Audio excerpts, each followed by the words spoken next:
Hello दोस्तों, this is Inamul from इनाम tutorials. दोस्तों, आज के जो वीडियो चैप्टर है इंटरनेट के बारे में पार्ट 2, क्योंकि इससे पहले पार्ट 1 मैंने अपलोड किया था और पार्ट 2 में हम और डिटेल्स आगे बताने जा रहे हैं। तो शुरू करते हैं। आज के पार्ट में जो जो चीज़ें डिस्कस करेंगे उससे पहले पिछले पार्ट के बारे में थोड़ा सा बता दें। पिछले पार्ट में हमने internet types of network discuss किया था, लैन, वैन, वैन।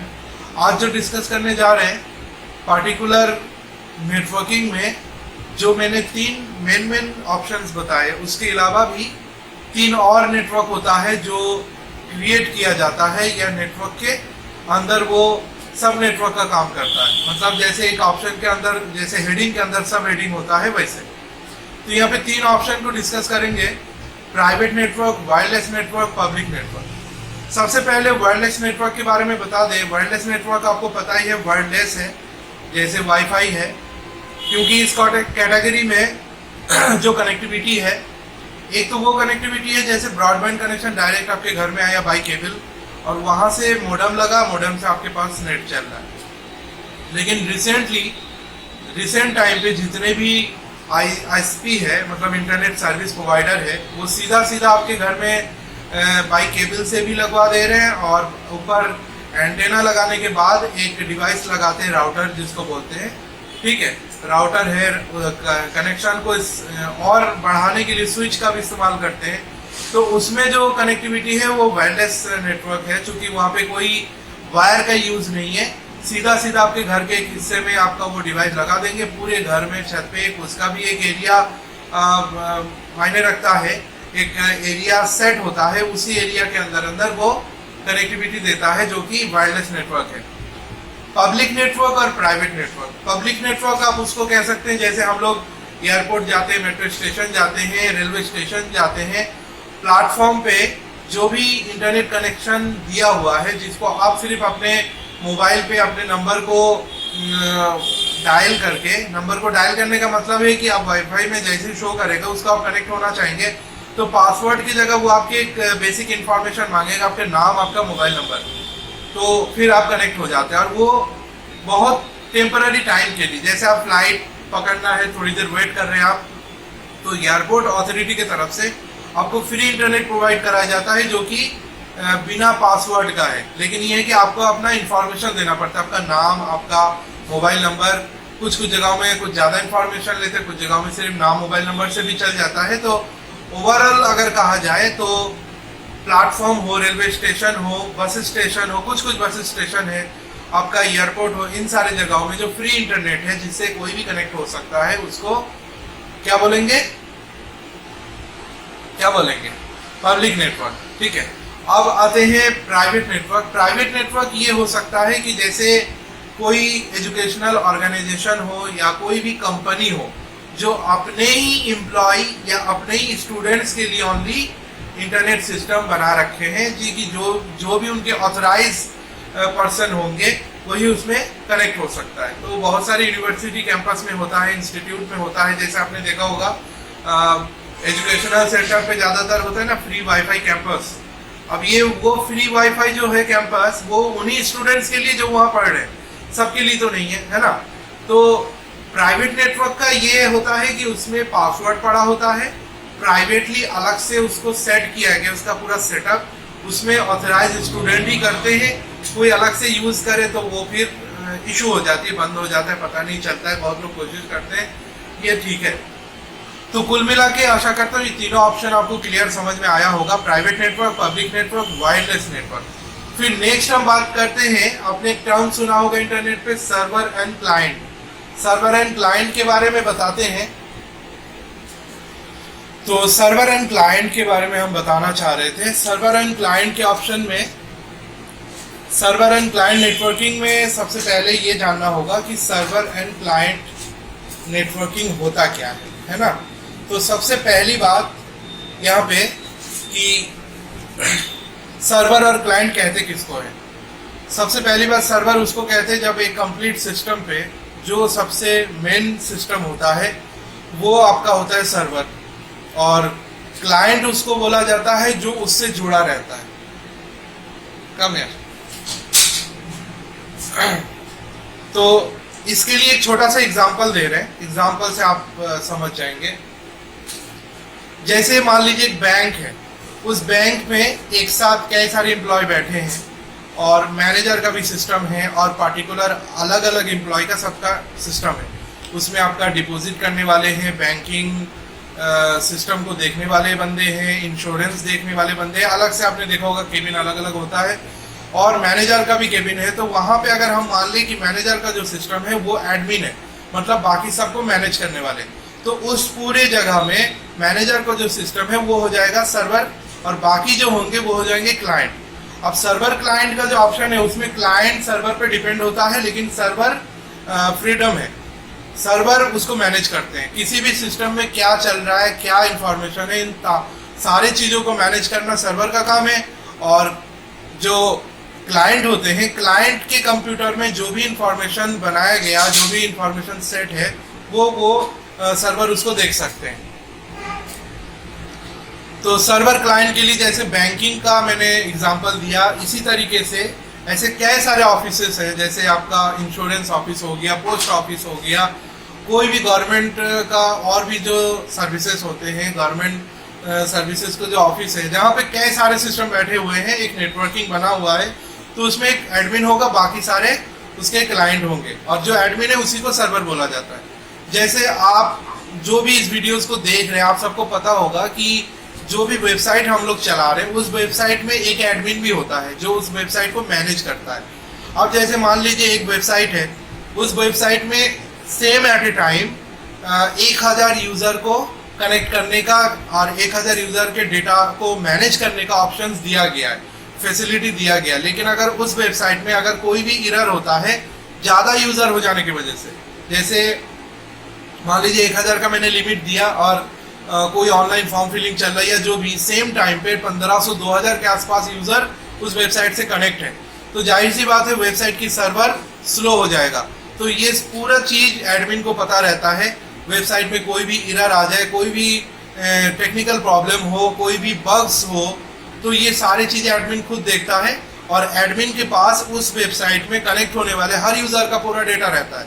ठीक है, तो यहाँ पे सर्वर और क्लाइंट के नेटवर्किंग के बारे में बताने से पहले मैंने सोचा कि सर्वर और क्लाइंट के बारे में आपको डिटेल में बता दें, जिससे आपको कंप्लीट पता चले सर्वर क्लाइंट होता क्या है। नॉर्मली देखिए, इसका एग्जांपल तो बहुत सारे हैं, जहाँ पे आप कंसेप्ट आपका क्लियर ना होगा तो वहाँ पे आप एक बार पढ़ लें। ठीक है, सर्वर क्लाइंट का जो ऑप्शन है, जैसे एक गाँव में कोई टावर लगा है और बहुत सारे यूज़र जो मोबाइल यूज़र है वो उससे कनेक्टेड है। अब जाहिर सी बात है, हमारे फ़ोन में जो इंटरनेट की एक्टिविटी है, हम लोग तो सिर्फ ब्राउजिंग कर रहे हैं, लेकिन उस इंटरनेट की एक्टिविटी को पूरा हमेशा नज़र बनाए हुए कौन है? उस टावर पे लगे हुए जो सिस्टम है, जो सिस्टम सॉफ्टवेयर है, या सॉफ्टवेयर कहें या कोई एक बड़ा सा सर्वर कहें, वो भी सर्वर डिज़ाइन होता है कि पार्टिकुलर हर मोबाइल नंबर को नज़र रखा जाए, किसके में कितना डेटा है, कौन सी डेटा कब ख़त्म हो रहा है। नहीं तो आप बताइए, इंटरनेट चलाते चलाते हमारे फ़ोन में जैसे ही डेटा 50% ख़त्म होता है तो तुरंत नोटिफिकेशन आ जाता है। ये नोटिफिकेशन कौन भेजता है? जो सर्वर है, जो सर्वर का सिस्टम है वो भेजता है। फिर 90% पे आता है, फिर कंप्लीट ख़त्म हो जाएगा तब भी आ जाएगा, फिर आपका रिचार्ज की जो नोटिफिकेशन है, ऐसे तमाम चीज़ टाइम टू टाइम देने के लिए जो सिस्टम डिज़ाइन है वो सर्वर हो गया। और बाकी हम लोग जो है, हम क्लाइंट हैं, क्योंकि हम उस पर डिपेंड है। वो जैसे जैसे सर्विस प्रोवाइड करा रहा है वैसे वैसे हम लोग चला रहे हैं। ठीक है, तो आशा करते हैं क्लाइंट सर्वर के बारे में डिटेल जो एग्जांपल मैंने दिया है वो आपको पता चल गया। इसके बाद इन सारे ऑप्शंस के अंदर भी सब ऑप्शंस भी है, वो मैं आगे डिस्कस करूंगा। अब नेक्स्ट पॉइंट जो बताने जा रहा हूँ आपका peer to peer networking. Peer to peer networking के बारे में बता दें। पीयर टू पीयर नेटवर्किंग क्या है? सबसे पहले पीयर टू पीयर नेटवर्किंग के बारे में बताने से पहले मैं जो एग्जांपल दूंगा, वीडियो देखने वाले काफ़ी लोगों ने शायद ये देखा हो, जिन लोगों ने नहीं देखा उसको एक बार ट्राई करके देखिएगा। मेरे हिसाब से वो एग्जांपल सबसे बेस्ट है जो एग्जांपल मैं बताने जा रहा हूँ, जिससे आपको समझ में आ जाएगा पीयर टू पीयर नेटवर्किंग होता क्या है। सबसे पहली बात आपको पता होगा, यूटोरेंट करके एक सॉफ्टवेयर मिलता है, जो कि सॉफ्टवेयर हो, मूवीज़ हो, बहुत सारी फाइल हो इंटरनेट पे जो भी अवेलेबल है, उसको डाउनलोड करने का एक साइट है। साइट इन द सेंस एक सॉफ्टवेयर भी है, ठीक है। अब इंटरनेट पे आपको कोई भी पार्टिकुलर मूवी, सॉफ्टवेयर या कुछ भी चीज़ें डाउनलोड करना है तो उसका एक टोरेंट फाइल बनता है, मतलब एक शॉर्टकट, और उस फाइल को जैसे क्लिक करते हैं तो यूटोरेंट जो सॉफ्टवेयर मैंने बताया उसमें वो डाउनलोडिंग होना शुरू हो जाती है। अब यूटोरेंट का जो डाउनलोडिंग करने का जो प्रोसीजर है उसी से रिलेट करता है आपका पीयर टू पीयर नेटवर्किंग। अब यूटोरेंट में क्या सिस्टम है, जैसे एक एग्जांपल देते हैं, जैसे मान लीजिए 5 लड़के हैं, 5 लड़कों में से सबके पास कोई भी पार्टिकुलर एक मूवी ले लीजिए, जैसे मान लीजिए शोले मूवी है, शोले मूवी का पूरा मूवी का जो फाइल है सबके सिस्टम पे है। मैं जो 5 लड़कों की बात कर रहा हूँ, मान लीजिए पांचों कंप्यूटर सिस्टम पे है और अलग अलग जगह पे है, तो इन्हीं पांचों के पास ये शोले मूवी था, मतलब है सिस्टम पे उनके, उनमें से 2 के पास डिलीट हो गया, ठीक। और लेकिन एक सिस्टम का जब रिव्यू होता है तो उसमें यह भी हो जाता है कि कंप्यूटर सिस्टम में कितने फाइल होते हैं। अब इस एग्जांपल को बहुत ध्यान से समझिएगा। अब जब इसी मूवी को दोबारा टोरेंट से डाउनलोडिंग करने के लिए लगाया गया, मतलब ये इस तरीके से होगा कि वो मूवी ऑलरेडी जो डाउनलोडेड है, मान यहाँ पे ये चीज़ भी बता देना ज़रूरी, जो मूवी पहले से हम बता रहे शोले मूवी जैसे है उनके पास, वो भी उन्होंने टोरेंट से डाउनलोड किया था, टोरेंट से सभी लोगों ने किया था, लेकिन गलती से मान लीजिए 2 लोगों के पास से वो टोरेंट फाइल, मतलब वो मूवी डिलीट हो चुका। अब दोबारा ये इसको जब डाउनलोडिंग करेंगे तो टोरेंट की जो सर्वर है, ये सर्वर सर्च करेगा कि इस मूवी का लिंक कहाँ कहाँ अवेलेबल है, फिजिकल लिंक, तो वहाँ पे वो बाई स्टेट बाई कंट्री भी सर्च करता है, और जहाँ जहाँ से उसकी आईपी पता चलता है वहाँ से वो लिंक लेना शुरू करता है। समझ में शायद आ रहा हो। तो उस पूरा प्रोसेस में वो अलग अलग जगहों से लिंक अप करता है और वहाँ से मूवी डाउनलोडिंग शुरू हो जाता है। तो टोरेंट पे यूटोरेंट पे जब भी आप डाउनलोड करें तो कभी आप ध्यान दीजिएगा, डाउनलोड होते टाइम उसमें बहुत सारी इंफॉर्मेशन आपको दिखाता है कि उस टोरेंट फाइल को लिंक अप और डाउनलोडिंग करने के लिए कहाँ कहाँ से वो लिंक है। तो आपको बहुत सारे ऑप्शन दिख जाते हैं, जैसे बहुत ज़्यादा old movie, animated movie, Hollywood movie, dual audio movie, ये सारी चीज़ें वहाँ से जब डाउनलोड होती है तो पता नहीं कहाँ कहाँ से लिंक अप होता है, और वो उसी लिंक को पीयर बोलते हैं, ठीक है, उसी लिंक को पीयर बोलते हैं, PEER पीयर। और आपका जो कंप्यूटर सिस्टम है और इसमें यूज हो रहा है जो इंटरनेट है, आईपी एड्रेस है, ये भी एक पीयर है। तो पीयर टू पीयर नेटवर्किंग तब पॉसिबल होता है जब कोई फाइल कहीं से लिंक होके आपके पास आता है, डाउनलोडिंग होके, ठीक है। तो मैंने अपना कोशिश किया पीयर टू पीयर नेटवर्किंग का। अब यहाँ पे ये बता देना भी जरूरी है कि पीयर होता क्या है। PEER पीयर का मतलब आपके नेटवर्किंग सिस्टम पे जो, जैसे सेंडर और रिसीवर 2 लोग होते हैं, तो सेंडर का भी जो आईपी एड्रेस होगा वो एक पीयर हो जाएगा, रिसीवर का भी जो आईपी एड्रेस होगा वो भी एक पीयर हो जाएगा। तो ये पीयर उस पीयर के साथ जब लिंक बनता है, एक साथ कनेक्ट होता है, वो हो जाता है पीयर टू पीयर नेटवर्किंग। आशा करते हैं ये पॉइंट आपको समझ में आ जाए। मैं कोशिश करूंगा आगे इसका ग्राफिकल व्यू और कुछ वीडियोस के जरिए भी आपको दिखा दें, क्योंकि यूटोरेंट में जब कुछ डाउनलोडिंग होगा उसका वीडियोस बना के आपको हम प्रोवाइड करा दें, हम आगे कोशिश करेंगे तो उससे भी समझ में आ जाएगा, ठीक है।